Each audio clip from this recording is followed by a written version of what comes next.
I think their big, strong boy last night took a huge L and looked like a beta cuck. And I think that makes them feel sick in their tummies. Hello, everyone. This is JVL here with my best friends, Sarah Longwell and Tim Miller. It is September 11th, so somber day. I hope we never forget about that. It is also the morning after the Philadelphia massacre and one of the more dominating performances in a presidential debate that we've had over the last 20 years, I would say. This is up in the first rank. Maybe the second most. Yeah, honestly. I think it probably is. I think the two other ones are the first Romney-Obama debate in 2012 and the first Clinton-Trump debate in 2016. Make of that what you will, since Do you forget anyone? Do you forget any? Forget any? You tell me. Maybe one from 2 months ago. Oh, well, yeah, but that was I don't think Trump turned in a dominating performance there. Joe Biden just Joe Biden had a health event on camera. Got it. Okay. Okay. But I would say that both Mitt Romney and Hillary Clinton, winners of those two lopsided debates, went on to lose. Well, we can get it. That Kamala's performance was nothing like Hillary's. I mean, that was so much better. It was so much better. I agree that Harris was better, but Again, I just disagree. I think Hillary had a good, very sharp first debate. Anyway, we get on to that. I know you guys don't want to see anything that could possibly be bad from it. There's so much to talk about. We're going to get to all of it. We're going to do a good 35 minutes on Byron York and Tim's amazing. So, Tim, I guess you went to the spin room as Triumph the Insult comic dog, and it's glorious, and I want to hear all about that. But I want to go to Sarah first, because three of us were together briefly last night. Sarah, have you evolved in your thinking at all since we spoke at 11:30 last night? Okay, so Tim's got great spin room content, but I've got fresh, hot focus group content. So we just did a group of swing voters from swing states. These are people who voted for Trump, voted for Biden in 2020, but we had three of them who we have talked to previously. They'd been leaning RFK over Harris, and it was a clean sweep for Harris, both in head-to-head vote choice. So she had won those RFK leaners over with this debate performance. It was a clean sweep for Harris in terms of them believing that she had absolutely won the debate. The word that they used, and this is a thing that I think is really important and is something that she accomplished last night. One of the top words that people used organically without us bringing it up was presidential. She looked presidential. That's good. And there was a big Harris skeptic in the group, like a guy who does not like her record as DA, knows a lot about it. I remember that guy. Yeah, even he. We had him back in June, and so he was an RFK leaner. Even he got there on her, and despite still raising his objections about her time as the DA, but he was saying, he was like, Trump started talking about eating pets and I just did a spit take. This, the number of people who were just like, what was he talking about? He looks crazy.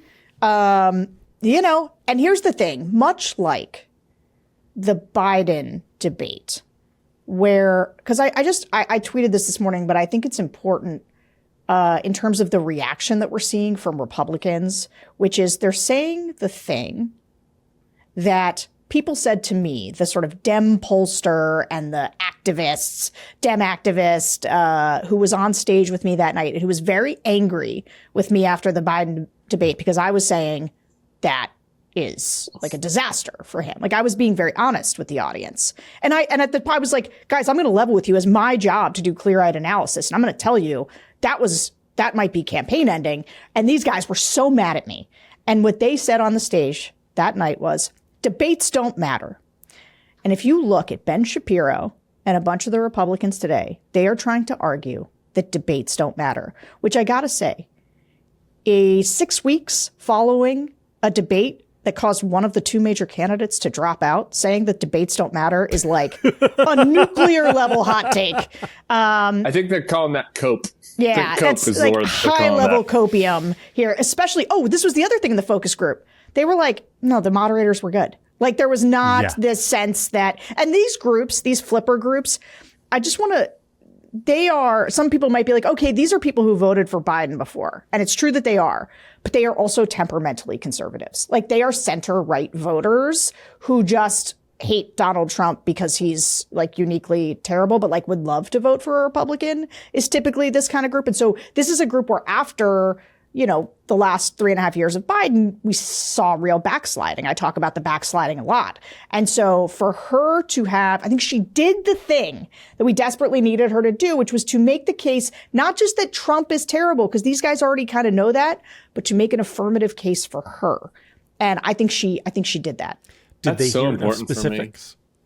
Did they hear enough policy? Did they? Because this is one of the things we've heard in your focus groups is well, you know, I don't really know what she wants to do, or I don't know what her policies are. Did you get a sense that people either heard enough or didn't hear enough? Do they want more on that? Someone said Trump putting his ego before the country because they heard her say for the first time about Trump killing the border deal. And I cannot stress this enough, right? Like people tune in to see these people go head to head, and lots of them don't know specific information. And so people were being introduced to new information, like the fact that he scuttled the immigration deal. So one guy was talking about that.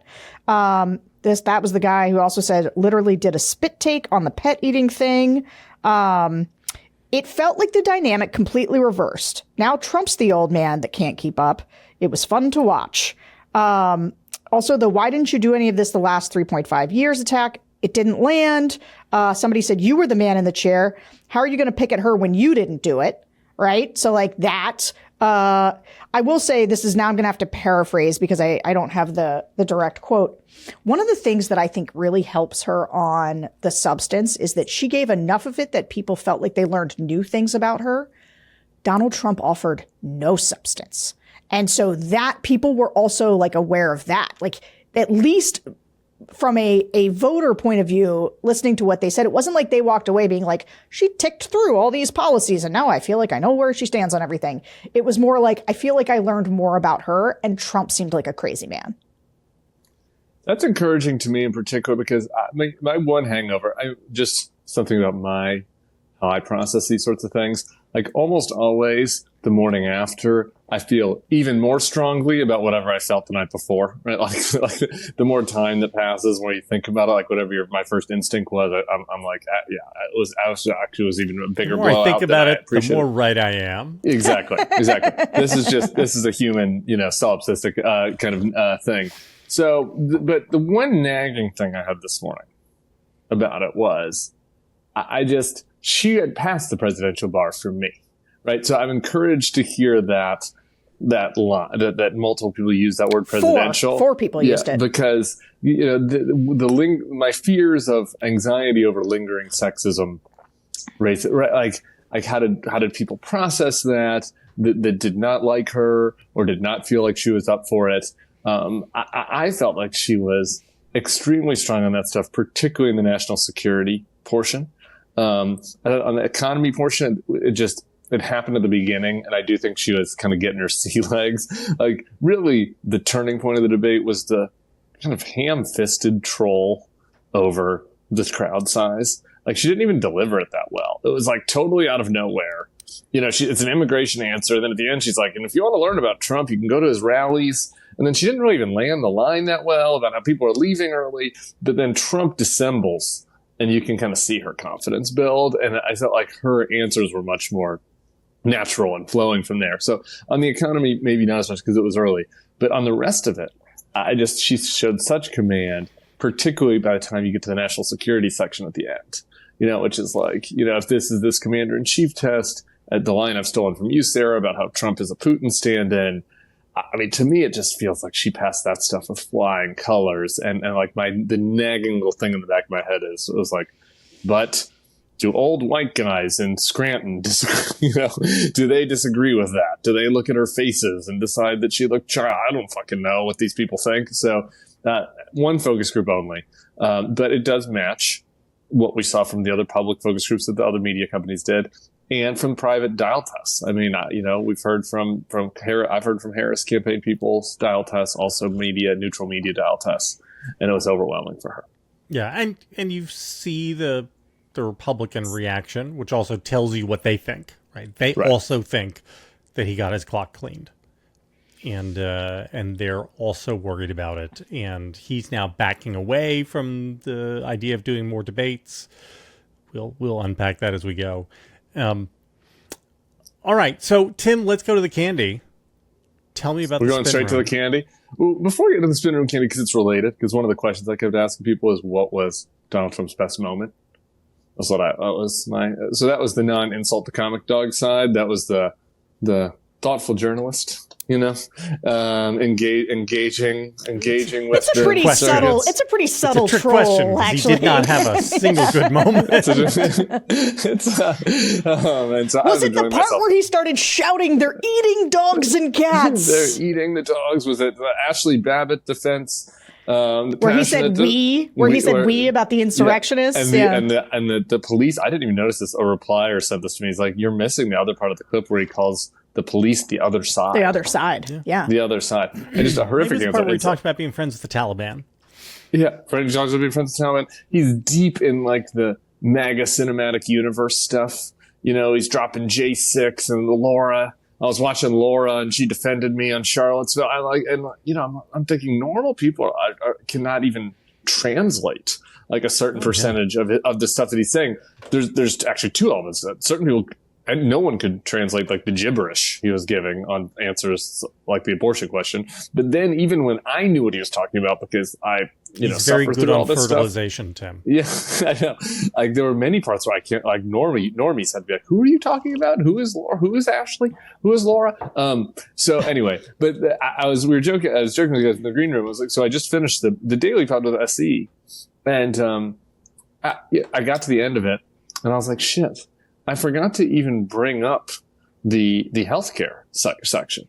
So it's like he was so bad last night, and there was such a dearth of positive things to talk about, and there was so much to mock him about that like I didn't even get to like what was probably. I mean, don't you think that was the catchiest thing that they will tag on to about his plans? I don't know. What do you think?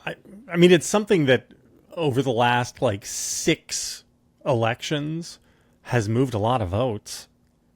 I mean, healthcare has moved a lot of votes, right? Yeah, and just for him to say that, like he has, what was it? I don't have a plan. I have the concept of a plan. Concepts of plans, and if we come up with something, then he goes to that. If we have the concepts of plans, and it's like if we come up with something good, it's like if we come up with something good, you've been running for president for 9 years. Did Tulsi not even mention healthcare in the prep for 2 weeks? And it was like he hadn't even contemplated talking about healthcare. So anyway, it's just so atrocious.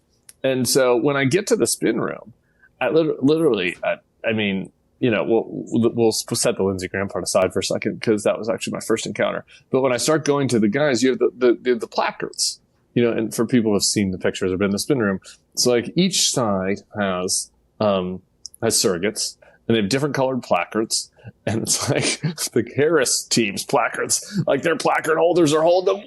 It's a Statue of Liberty. Come talk to Josh Shapiro. Come talk to Khizr Khan. Please talk to Jason Crow. Jason would love to talk to you. And then like the Trump team has a different colored placards, and they're like barely holding them over their head. Like, don't find me. Don't find me, Byron Donalds. I don't want to talk to you. And so I'm like looking around. So it took me a second to find the placard, and I'm going around it. I saw Dave Bossy first, who is on the Trump campaign in 2020, is a surrogate, runs Citizens United, which I'm sure people have heard of, is a douchebag, made an anti-gay joke in front of me before he knew I was gay back in the day. So, me and Bossy go way back.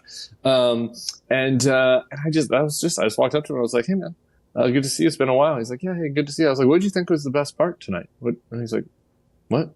So what did you think was his best answer? He goes, well, you're really putting me on the spot. He goes, you're really putting me on the spot here. I was like, am I? I was like, if you did the reverse, I could rattle off a million good things that Kamala did.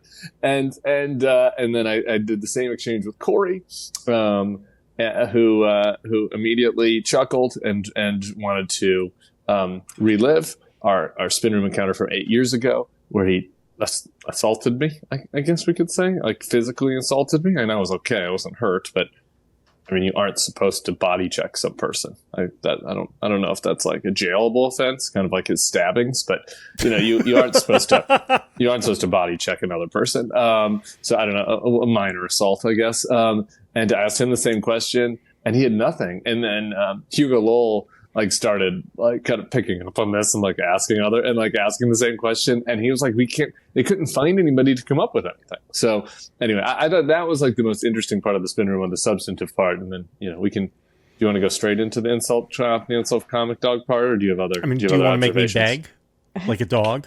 Can I just say that I was listening to Trump when Trump kind of was doing the thing where the reporters were all, and I could just hear Tim screaming. I could hear him being like, "Why wouldn't you look at her?"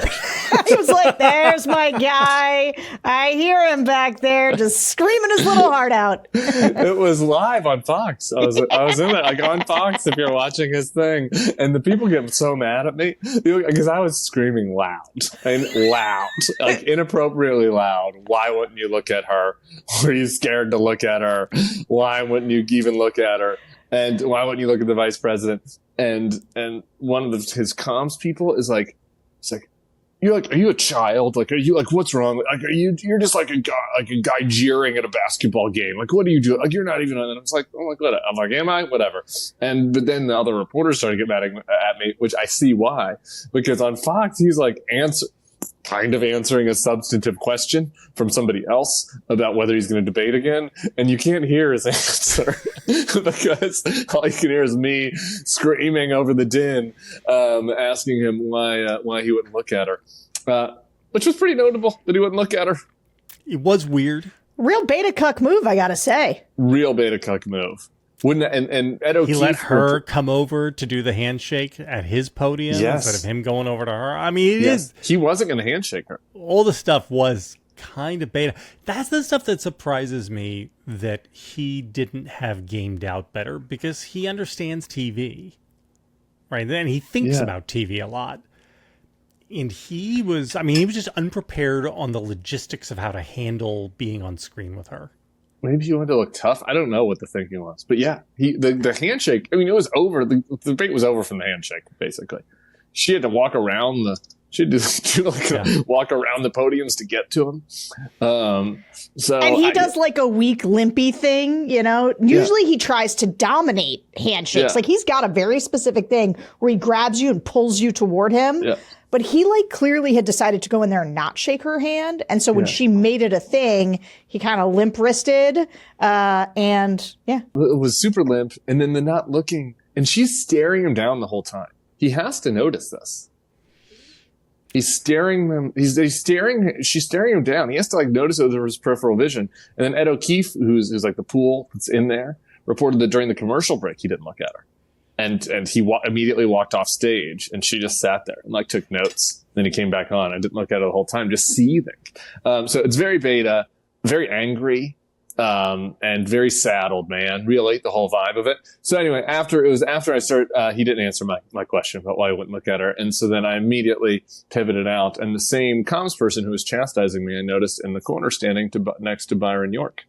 Your friend, the Washington Examiner, former colleague almost of yours. Not a colleague. Oh, okay. So I can talk about him. Long time Washington Examiner writer, early on the Trump train, but he's been a hack since he came out of the womb. Okay, so he was a hack for Bush. He was a hack when he was at National Review. Yeah, exactly. Yeah. So that's what I'm saying. He's always been a hack. But so I had a kind of relationship because he was a hack for Bush initially. He's a stenographer. And then as Trump takes over. So he knows deep in his heart, this man, Byron York, that he's a hack, right? Because he's always been a hack. And he knows Trump lost, and he knows it's pathetic. And I see this Tim Murtaugh, who had chastised me for asking a very fair question of his boss during the gaggle, as I am wont to do as a member of the media. And I walked over and I made a beeline for them and just leaned in and put my hand on both their shoulders. I was like, Tim, Byron, don't. It was nice job finding Byron, or good job with Byron. Byron will write up something real nice for you. And I gave them both a slap, a little slap on the back, and started walking out. And Byron is so mad. In the article, it does not reflect how mad he is. He turns around and at a volume that is too high for the spin room, he goes, "Fuck you. Fuck you." a double fuck you. And I looked back and kind of chuckled with his and gave him a Kermit little wave. voice, with his Kermit the Frog voice. I was like, oh, guess things not all is well. Not all is well in MAGA scribe land. You know, when you don't have much to say, don't have much to do, it's tough. So, you know, my evening went on from there. I wrote about it more. I'm happy to field additional questions, but I got to tell you, I was having the time of my life. Nobody was having more fun in that spin room. You were dancing like no one was watching. Only person had a better night than me last night was Doug. You know, because even the Democrats that were also riding high, and I talked to several Democrats. I wrote about my exchange with Gavin, who was I thought genuinely happy for her, on Gavin's interview with Pod Save America, which was like close to the switch, you could sense maybe a little bit of what if. Should be me. Yeah, exactly. You can sense it. You can sense these things. I didn't sense it at all. He was thrilled. He was giddy. And so I was talking to other Democrats who are also giddy and enjoying themselves, but it's just, they were missing that extra layer that I have, which is the bad things happening to bad people that I know, you know? And, they don't fucking Gavin doesn't know Byron York. He's never had to deal with this asshole. He doesn't know Dave Bossy. He's never made a homophobic joke when he's sitting in a conference room. You know, he doesn't know these he's never been hip checked by Corey Lewandowski. I know these bastards. And so it's like, it's a little extra level of pleasure to be able to walk around and enjoy the same joy that Gavin has, but also enjoy the pain of the foe, you know?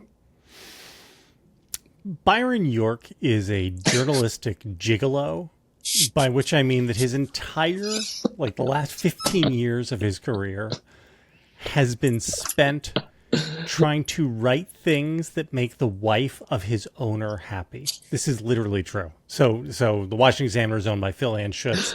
I think you're saying Trump was his owner. No. So the wife of his literal owner. His literal owner. And so Nancy because they don't make Anschutz, money.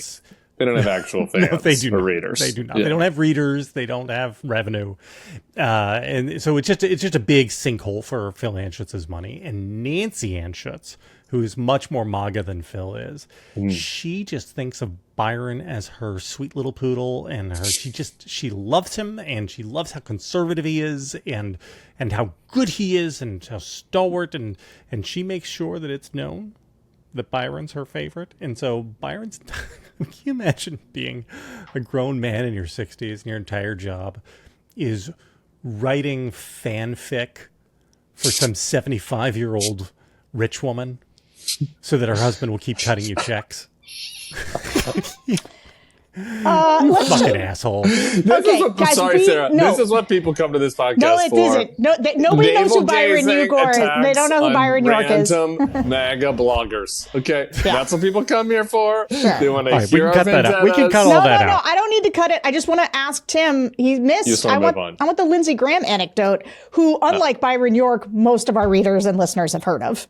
Okay, the Lindsey thing was fun. So immediately, before I even got through the magnetometers. How do you say that? Magnetometers? Magnetometers. I had it right. Yeah. You know, so I'm walking. It's a very long hallway. It's this cavernous convention center. End of one side is the magnetometers. Behind that is the room where the filing center was. Everyone's in there because Trump was about to be in there. And so like the Secret Service is coming and there's a buzz. And so nobody's outside except for Lindsey Graham and his, staffer. Young lady, and I walked up, and the security guys, and I was about to walk up into the magnetometer, and took a little left.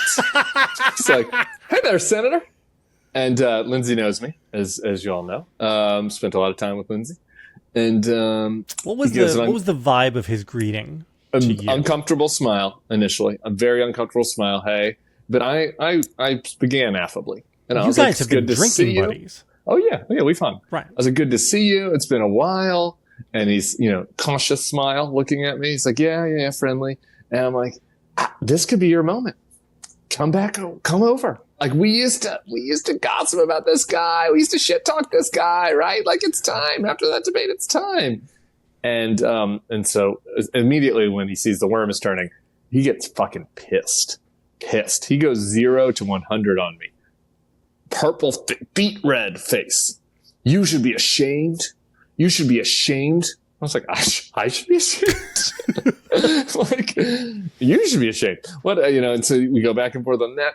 Trump was great. Trump was the best for the economy. Trump was the best for this. Trump was the best for that. Everything was wonderful under Trump. And I'm like, I'm like, is that true? I was like, how can you do this after he was just in there talking about giving Eastern Europe to Putin? I mean, like, they asked him, Kamala brought up about how Putin's eyeing Poland, and Trump's just like, and he's like, well, they were scared of him. They never would have done it under Trump. I'm like, Lindsey, you don't believe this. I was like, you don't believe this. Like, come on. And then he goes, I do believe it, and it keeps going. And I'm like, really? And he's like, everything was great. And I was like, everything was great. I was like, it ended with you running around scared.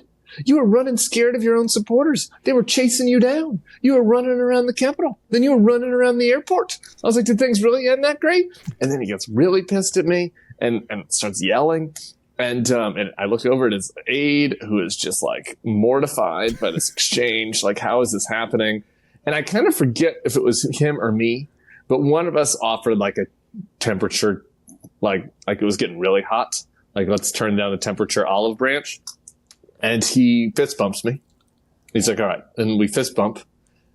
And I was like, okay, that was really bad though, right? And that's when he just just immediately let's go. No. I didn't say, I said that was really bad. I mean, like, come on, like Matt Gaetz, Tulsi, like, you don't like these people. That was really bad, right? And that's where he goes, yeah, he should fire the whole team. It was terrible. He was unprepared. It was a disaster. It was like, that's what I thought. Good to see you, Senator. Turned right around, started typing out the tweet about what he just told me before I even made it through the magnetometer. It's like, and then as I was walking away, I shouted back, always welcome to do this again on the podcast. Welcome anytime. Happy to do it. You have my number. This show is sponsored by Lumen, the world's first handheld metabolic coach. Lumen is a device that measures your metabolism through your breath. And on the app, it lets you know if you're burning fat or carbs and gives you a tailored guidance to improve your nutrition, workouts, sleep, and even stress management. Here's how it works. All you have to do is breathe into your Lumen first thing in the morning, and you'll know what's going on with your metabolism, whether you're burning mostly fats or carbs. Then Lumen gives you a personalized nutrition plan for that day based on your measurements. You can also breathe into it before and after workouts and meals, so you will know exactly what's going on in your body in real time, and Lumen will give you tips to keep you on top of your health game. In case you're not aware, because I wasn't when I was first sent the device, metabolism is your body's engine. It's at the center of everything your body does. I might have learned this if I had gone to medical school. The optimal metabolic health translates into a bunch of benefits, including easier weight management, improved energy levels, better fitness results, and better sleep. Lumen has really helped me keep my energy levels up during the day, especially during this anxiety-producing election cycle. I was breathing into my Lumen last night. I like to breathe into it when I go for walks and hikes. I go hiking up in the hills behind my house with the bears, and I like to hit the Lumen before and after and see where I am. If you want to take the next step in improving your health, go to lumen.me/thenextlevel and get 15% off your Lumen. That's lumen.me/thenextlevel for 15% off your purchase. Thank you, Lumen, for sponsoring this episode. I've talked too much. Can I take over host for a second? Sure. I feel like I already knew what Sarah thought. I heard her last night on the live stream, and also me and Sarah kind of have a cosmic connection after 20 years together. So I sort of sensed what her views were. I mean, JVL, sometimes you're contrarian, you're a weird bird. Sometimes you have a little different views. I don't know. I mean, like last night, like how much better than your expectations was it? Like are you zagging from any of the coconut celebrations today? Here's the only way in which I'm zagging is that I am a little bit nervous about what kind of country we live in. Because here's the thing. The other thing that strikes me is she's positioned herself in the absolute dead center of American politics. She's like, I'm a gun owner. I love small businesses. That was one weird thing I said. Is she a gun owner? There's a story about how in 2019 she bought a gun. Because I also was like, very smart of them to have her purchase a gun 2 weeks ago so that she could say that line. Yeah. Okay. I got to say, there was the one line where I was like, even Tim I was like, we might take some guns. I don't know. It happened at the very end of the debate, and I was like, we've already dominated. All right, do we have to give in to these fuckers? Anyway, I don't know. I was channeling our progressive listeners on that one answer. I was like, all right, you don't need to give everything to the mods. I mean, she was giving everything. She was just going full, Nikki Haley voter. No, but it was full Nikki Haley, right? Tax cuts for people. We're going to increase supply in the housing market. We're gonna be incredibly tough and face down China and Russia. We're going to defend Eastern Europe. I mean, it was Biden centrism, but with even less progressive flavoring in it. And there was some free money handout stuff. At one point, she was like, "We're going to give 5,000 to here and 10,000 to here." There's some tax cut stuff, but that's just populism. Like that's now what conservatism is. Yeah, sure. And it was fun to hear Trump try to explain tariffs too. Did you know that other countries pay all of the tariffs? It's such an interesting economic point. As like a tax that America can levy on foreign governments is the craziest fucking thing I've ever. Anyway, it's the Mexico will pay for the wall, right? But for 2024. Right. Yeah. But here's what worries me. I just what else can she do for you people? And at some point, and I said this, we are not in a recession. The economy is very good. We got more inflation numbers in the last day or so. Inflation is, way down. We're going to get within a week from today, we're going to get a rate cut from the Fed. They're going to go down either 25 or 50 basis points. Gas is cheap. Grocery prices are down.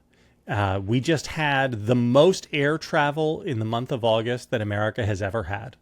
Ever. More people went flying in August than have ever gone flying in American history in a single month. If with all of that and a candidate who is a good candidate, who is not, everyone's like, oh, we don't like Trump, but Biden is so old. And okay, the Democrats are like, okay, we'll get rid of the old guy for you. And here's a young candidate who's good. And she won't be liberal. She won't be progressive. She's going to be a super centrist moderate. She's going to be much closer to the political center than Trump is, frankly, on every single issue. And if you do all that and it's still like, yay, maybe we can win by 5,000 votes in Pennsylvania. I mean, I'll take it. I'd rather win Pennsylvania than lose it. But I don't know, man. I don't know. Because, it feels like it. Like, why couldn't it be? Let's just play fan fiction here. It's not going to happen. Okay. Just among us pals. We're just pals right now. Why shouldn't this be Josh Shapiro versus Doug Mastriano? It should be. It kind of is. Like, what is the meaningful difference between Kamala and Josh and Doug and Trump? There's some differences. But yeah, please tell me. Yeah, go ahead. There's a couple things. One, you can never forget how much Trump's celebrity insulates him from normal political rules, because so much of it is a show and people interpret it as such. And I think part of why last night was so interesting is he's getting worse at the show. Way worse. Bad. He sounds old. He looks old. He can't. And the split screen is much worse for him. People were talking about this in the focus group, right? She looks young and energetic. He looked grumpy, and his flesh tone, which is never great. It's artificial. His flesh tone is decided by his makeup artist. Yeah, but so last night, I gotta say, even Can we not say that word anymore? What? Flesh tone. Oh. Let's stop saying it after this. Fine. Was he moist? No. He was a little, actually. It was spittle inflected. Yeah. But when I was watching him, he has those weird tanning circles around his eyes that, have the slight white eyes, but it looked like he was going to sleep. In the very beginning, even when she was kind of not at her most forceful, right? She was a little nervous. He was because they tell him don't get too crazy. He pulls way back and just he looked sleepy. He looked old man sleepy. Sick. Yeah, Kind of. and then he started talking right, and there was sort of a little bit of like, is this how he sounds right now? Like, does he have a cold too? In that way that I was like, I thought that the contrast that they wanted to jump out really did jump out. Okay, good answer. Wait, hold on. Let me get back to where you were, though. Yeah, sorry. I'll help you get back to where you were. No, that's good. That was good. We should have talked about his flesh. Because it was important. It was important. Oh, the celebrity. I was saying, why? Why? Yeah, why? So why can't he be Doug Mastriano? Yeah, why couldn't we get to a point where she wins by 12? I mean, Pennsylvania just here's happened. The thing. Where a guy lost by 12 in Pennsylvania or whatever he lost by. I do not think it's crazy.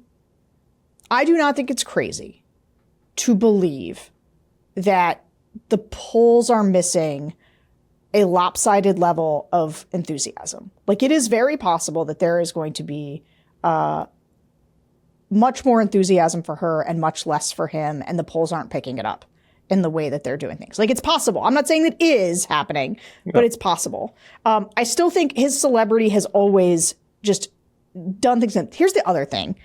I don't think that I did this group. I kind of made people take their medicine. I did a focus group episode with Benji Sarlin. I think it's very good, and people should go listen to it. It's tough, right? The number of texts I received from people that are like, had to quit the focus group today. Yeah. I honestly, seven people contacted me to say they had to quit the podcast. I believe you. Not forever, just episodes. I think that even for people like us who, and especially Tim, are very sophisticated political observers, not just of the cable news sphere, but like also this is where I mean Tim is like also social media, also the things that like might go unnoticed by your average reporter that are happening below the surface.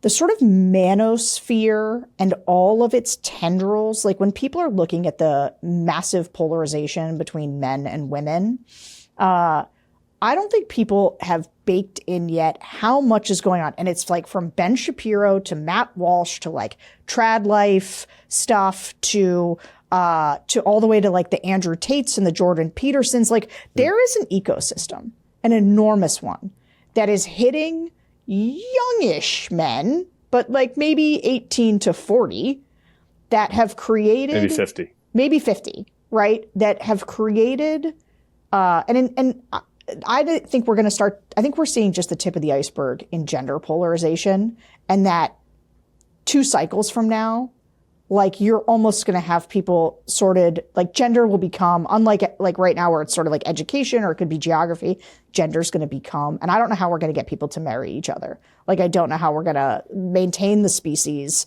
and keep birthing Americans as we become just more and more gender polarized. I can feel that Donald Trump is going to be elected and free IVF for everybody. Yeah, so you don't actually. I love that. He knows very everything about fertilization. Yeah. Very good on fertilization. But what do you guys think about this theory? Because I do think when you're like, well, why doesn't it translate into more? I think that there are, and I think that last night, if you don't hate women, you look at her and think, my God, that was presidential. She looked excellent. Yeah. She sounded excellent. I think if you kind of hate women a little bit, you get a Frank Luntz type take where it's like all those faces, and Megyn Kelly too, who I'm not sure I've seen a woman on Twitter nastier to women, more self-loathing after Trump said she was bleeding from her eyes or wherever. I don't know that I've seen somebody more willing to be disgusting to other women than Megyn Kelly is.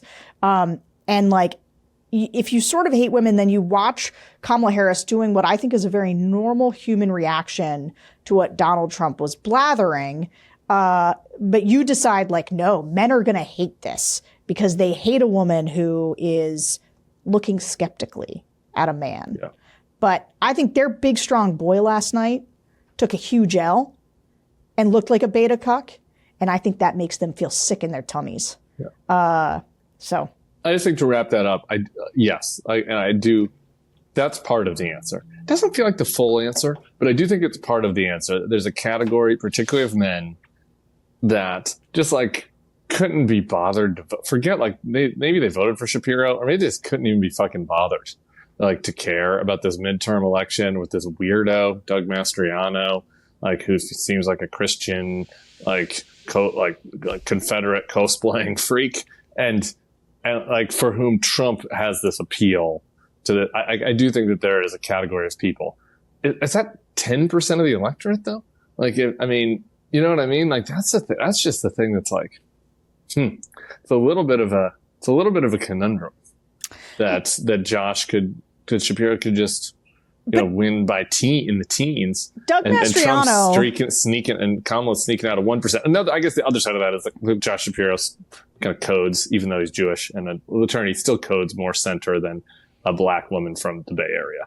So there's a little bit of that too. I think there's a little bit of that. But I also just think like Doug Mastriano, and this is where I go to the celebrity thing, is like people have a strong opinion about Trump being their weapon to own the libs, right? In a way that I don't think none of these other guys kind of they don't look at Blake Masters and be like, you will be the cudgel that I will use to exact revenge on my very annoying colleague who has, their pronouns in their signature on their email, where Donald Trump does. Yeah, that's true. All right, but you didn't answer my question, which is, what are we supposed to make of this country if it really does wind up like a Can we just not yet? I mean, we're not there. Why do we have to? I just want to be prepared. We're going to have a long time to talk about that. If you expect disappointment, you can never be disappointed, Sarah. Yeah. Our second sponsor today is Factor. Summer, sadly, is on its last days, but that doesn't mean it's not still warm and sunny outside. So fuel up with Factor's no prep, no mess meals. You can meet your wellness goals thanks to the menu of chef-crafted meals with options like Calorie Smart, Protein Plus, and Keto. Factor's fresh, never frozen meals are dietitian approved and ready to eat in just 2 minutes.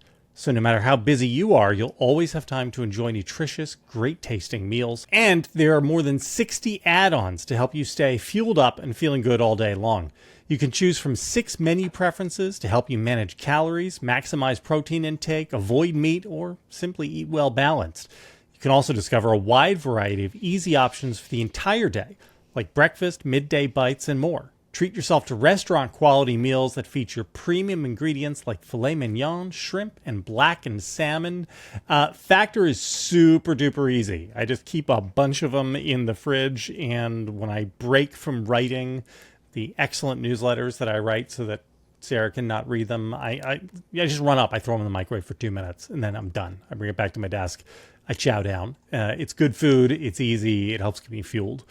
Head to factormeals.com/thenextlevel50 and use code thenextlevel50 to get 50% off your first box plus 20% off your next month.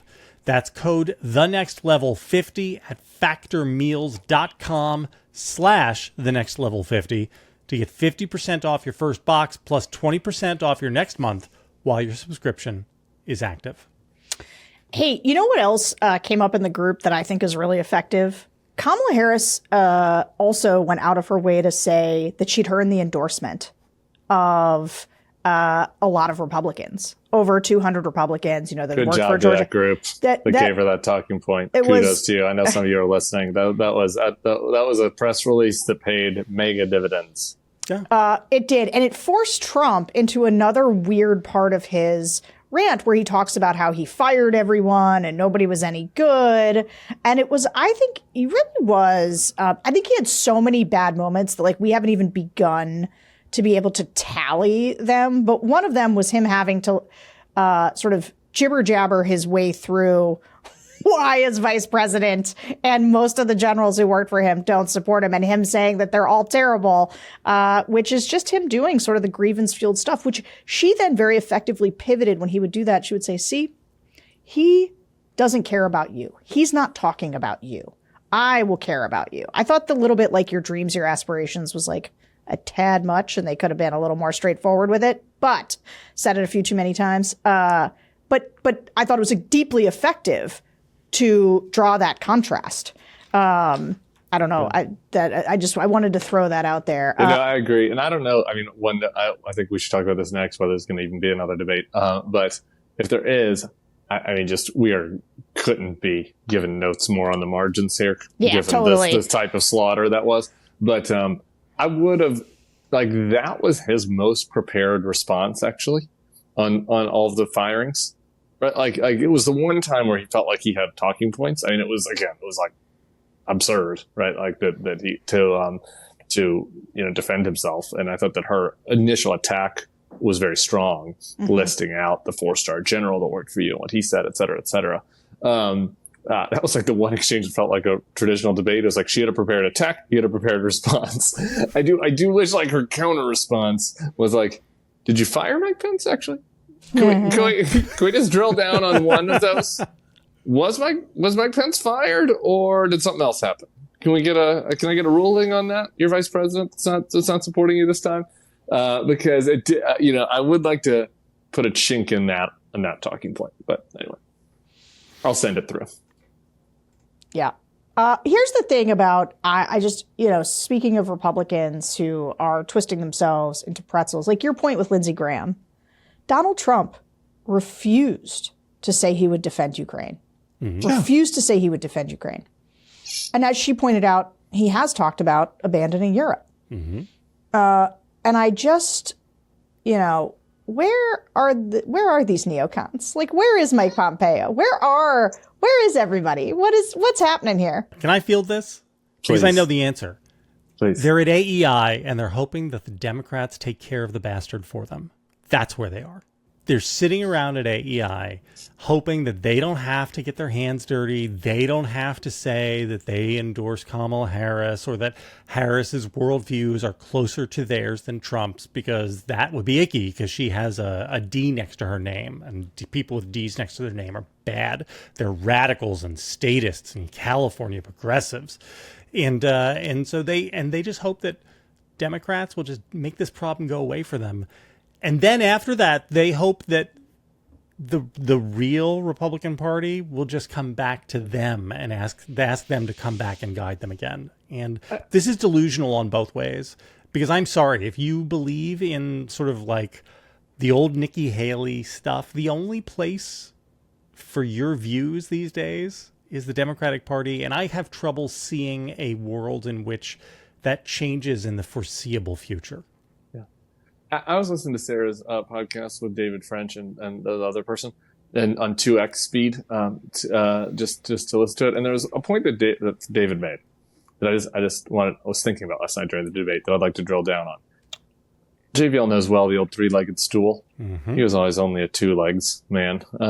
Me and Sarah were also only 2 legs, different legs. Different legs. But it was the social Between us, conservatism. we had 4 good legs. The social conservatism, the fiscal, and the national security.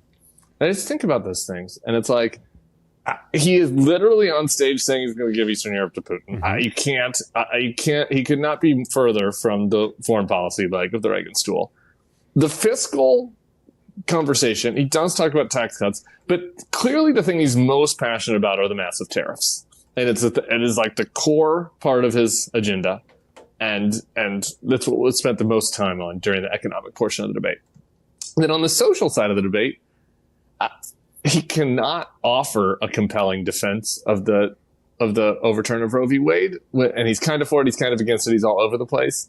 And then I just would throw on there that during that exchange, I thought it was so strong from Kamala, where she was like, we're not going to let the government, we're especially not going to let Donald Trump tell us what to do with our bodies. And the subtext of that is all of Donald Trump's sexual assaults, obviously. So on the social, I guess this leg that is still the sturdiest, I guess, would be the social conservative leg. But Donald Trump's not a social conservative. He cannot speak to it with any type of eloquence. And in his personal life, it is, like he is an affront to everything that the Christian conservative base that represented that, sort of leg of the stool in the 80s. So even if it was phony, you can argue that some of that was phony. They were all phony. But like on its face, those are the 3 legs, and he gives you nothing. No, he gives them nothing. The social conservative leg morphed at some point to maybe to hating brown people, into just hating the others.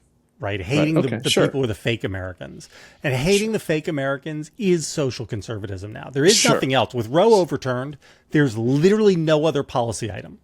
It's just, do you hate the bad people, and are you not teaching the gay penguin book in schools? Yeah. Right. Well, that's where he delivers. There's also there's the legs of the stool, and then there's like the part where your butt sits, like the circle on top, which would have been things like character, self-determination, liking America, right? Like the less and those are gone too. Shining city on the hill. Yeah. This mother effer's sitting on the floor. They're sitting on the floor. The whole party sits on the floor. You know, I wondered last night, we were talking about fact checking and how, you know, the very, very naughty fact checkers from ABC. One of the things Trump said was that he predicts that if Kamala Harris wins, that within 2 years, Israel won't exist.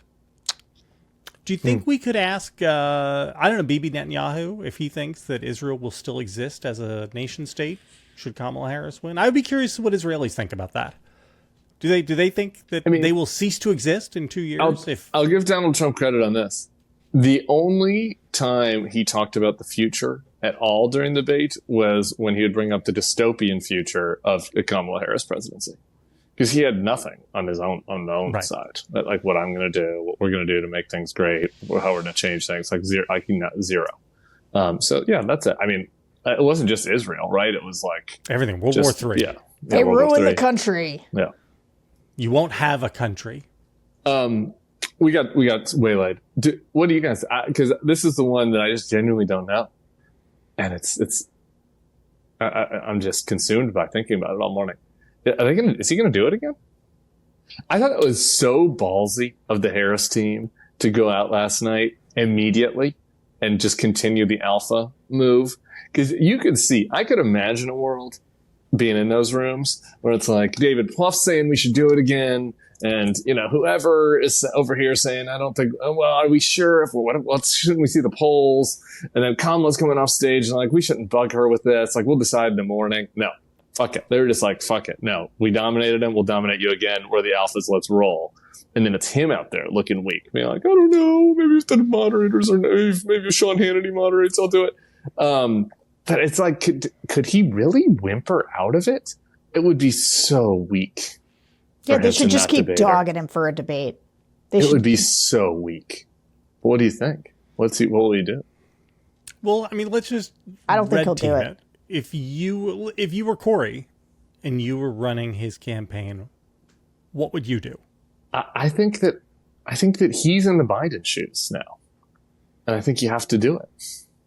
Like, I would be worried about it. I would not. I think maybe he's not up for it, but like, who knows? Like, maybe he'll be scared into pulling it together, and we can give him some sniffers and. So whatever, some Ritalin. Maybe maybe the bar is so high for her she now. Can't now duplicate it. I guess. Or I guess probably what I'm saying if I'm over there is the inverse of what I just said with Kamala. Is like, let's see what the polls look like in a week.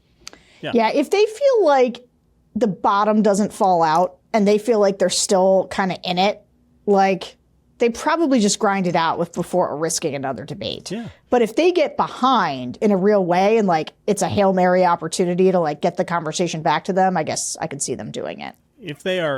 If Harris is under 50 or under 51 even, and he's sitting at 46, 47, I think that there's no real reason to do a debate. Like, I mean, and frankly, but there's also no reason not to. At that point, if this debate doesn't really move the needle all that much, then you could do it or not do it because he is just drawing to, he's got a low percentage play. He's got a 30 to 40% chance, and that's what it's going to be no matter what. Right? Here's why I don't think they'll do it. If you're Chris Bosavita, or Susie Wiles, or even Corey Lewandowski, what you saw last night, right, is, look, maybe I'm sure that Trump didn't prep that much or that Tulsi Gabbard prepped him badly or whatever.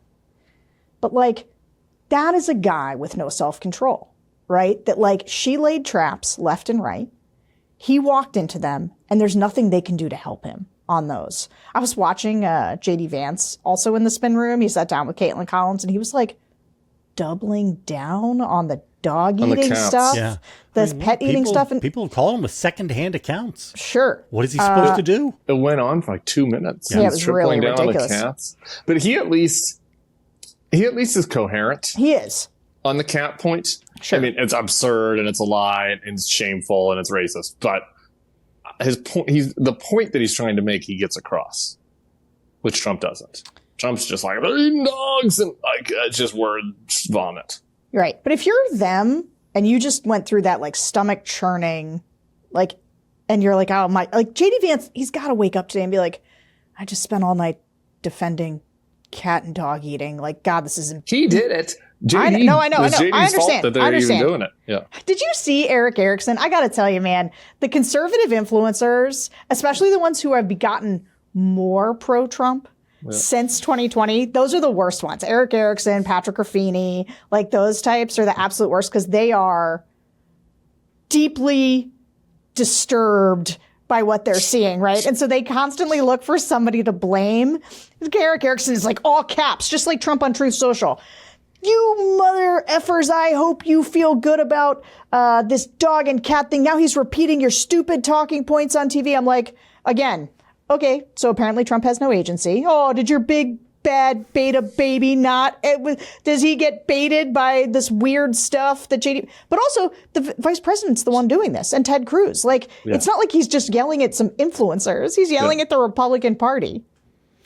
Take it up with the voters, right? Yeah. If you don't like this, if you don't like having a presidential nominee who has to get fact checked at a debate, then don't nominate a guy who lies pathologically. Yeah. Very simple. Find some voters that are looking for serious candidates. You're gonna be looking for a while. I'm gonna just for shits. I'm gonna come down on the other side. I think that he does it.